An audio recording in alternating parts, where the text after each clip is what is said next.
अक्सर लोग बाजार की गिरावट देखकर घबरा जाते हैं, है ना? अगर आपके साथ भी ऐसा होता है तो ये खास पेशकश आपके लिए ही है। आज हम एक ऐसे जबरदस्त कॉन्सेप्ट को समझेंगे जो बाजार की गिरावट को आपके लिए एक बड़ी जीत में बदल सकता है। आपने बड़े अनुशासन से मान लीजिए 15-20 महीने से एसआईपी की, और फिर एक दिन आप अपना पोर्टफोलियो देखते हैं और वो लाल निशान में है। चिंता होना तो लाजमी है, और ये बहुत से नए निवेशकों के साथ होता है। तो मन में सवाल आता है, यार कहीं मैंने म्यूचुअल फंड में पैसा लगाकर कोई गलती तो नहीं कर दी। ये सवाल आना बिल्कुल नॉर्मल है। लेकिन रुकिए, घबराने से पहले चलिए इस पूरी सिचुएशन को एक अलग एंगल से देखते हैं। और इस सवाल का सबसे अच्छा जवाब पता है कहाँ मिलता है? इतिहास में। तो चलिए जरा टाइम में पीछे चलते हैं और बाजार के पिछले 45 सालों के रिकॉर्ड को खंगालते हैं। देखते हैं कि बाजार का असली मिजाज है कैसा। ये देखिए, चाहे 1992 का बड़ा क्रैश हो, 2001 का .com बबल बर्स्ट, 2008 का वो भयानक ग्लोबल फाइनेंशियल क्राइसिस, या फिर हाल ही का 2020 का कोविड क्रैश, बाजार बार बार और बुरी तरह से गिरा है। लेकिन एक चीज कॉमन है, और मेरा मतलब है हर गिरावट के बाद बाजार ने ना सिर्फ वापसी की है, बल्कि हमेशा एक नया हाई बनाया है। तो सीधी सी बात यह है कि गिरावट ये सफर का हिस्सा है, मंजिल का अंत नहीं। ठीक है, तो ये तो समझ आ गया कि बाजार गिरता है और फिर उठता है, पर इस गिरावट में हम करें क्या? यहीं पर आता है हमारा पहला और सबसे जरूरी कॉन्सेप्ट, जो लंबी अवधि के निवेशकों को चैंपियन बनाता है, द क्रॉसओवर पॉइंट।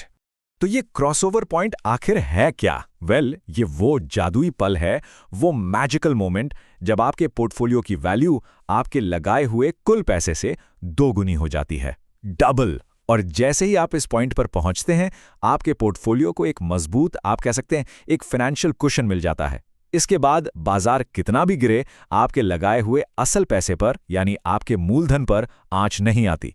तो आप सोचिए, जब बाजार गिरता है तो वह असल में खतरा नहीं, बल्कि एक मौका है, एक सुनहरा मौका। क्योंकि अब आप वही अच्छी यूनिट्स कम दाम पर, यानी डिस्काउंट पर खरीद सकते हैं। और जितनी ज्यादा यूनिट्स आप जमा करेंगे, उतनी ही तेजी से आप अपने क्रॉसओवर पॉइंट की तरफ बढ़ेंगे।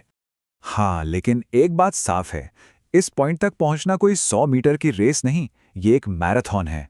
डेटा देखिए, 80 के दशक में शुरू करने वालों को करीब 5.5 साल लगे, 1995 में शुरू करने वालों को 10.5 साल तक लग गए, और 1990 वाला केस तो और भी मजेदार है।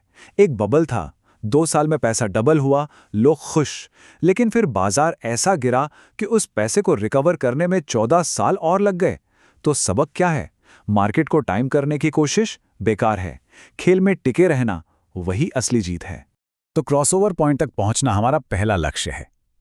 लेकिन क्या कोई ऐसा तरीका है जिससे हम इस सफर को थोड़ा और स्पीड अप कर सकें? कोई अपग्रेड है? जी हाँ, बिल्कुल है, और इसे कहते हैं एसआईपी का फ्री अपग्रेड। तो ये स्टेप अप एसआईपी काम कैसे करती है? बहुत सिंपल है। मान लीजिए आपने 5,000 रुपये महीने की एसआईपी शुरू की, ठीक है?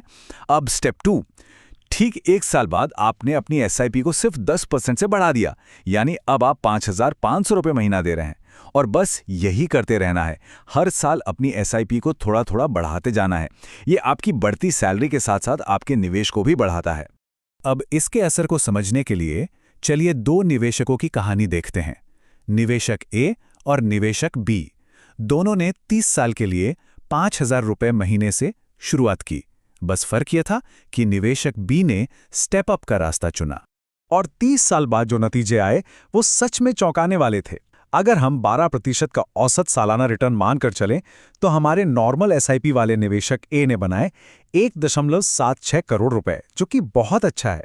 लेकिन हमारे स्टेप अप एसआईपी वाले निवेशक बी ने बनाए 4.41 करोड़ रुपए। सोचिए, एक छोटा सा अनुशासन और फर्क जमीन आसमान का। 4.5 करोड़, ये नॉर्मल एसआईपी से 2.5 गुना ज्यादा है, 2.5x। सिर्फ हर साल अपने निवेश को थोड़ा थोड़ा बढ़ाने से इतनी बड़ी वेल्थ क्रिएट हो सकती है। यही तो है स्टेप अप और कंपाउंडिंग का असली जादू। ठीक है, ये सब सुनने में तो बहुत अच्छा लगता है, लेकिन थ्योरी अपनी जगह है और असल दुनिया अपनी जगह। जब 2008 जैसा बड़ा संकट आता है, जब चारों तरफ डर का माहौल होता है, तब धैर्य की असली परीक्षा होती है। तो चलिए डेटा में देखते हैं कि उस मुश्किल दौर में जो निवेशक डटे रहे, उनके साथ असल में क्या हुआ। अब इस चार्ट को बहुत ध्यान से देखिए। 2008 में जब बाजार लगभग 66% तक गिर गया था, तब जिस एसआईपी को शुरू हुए सिर्फ 1 साल हुआ था, वो 51% नेगेटिव में थी।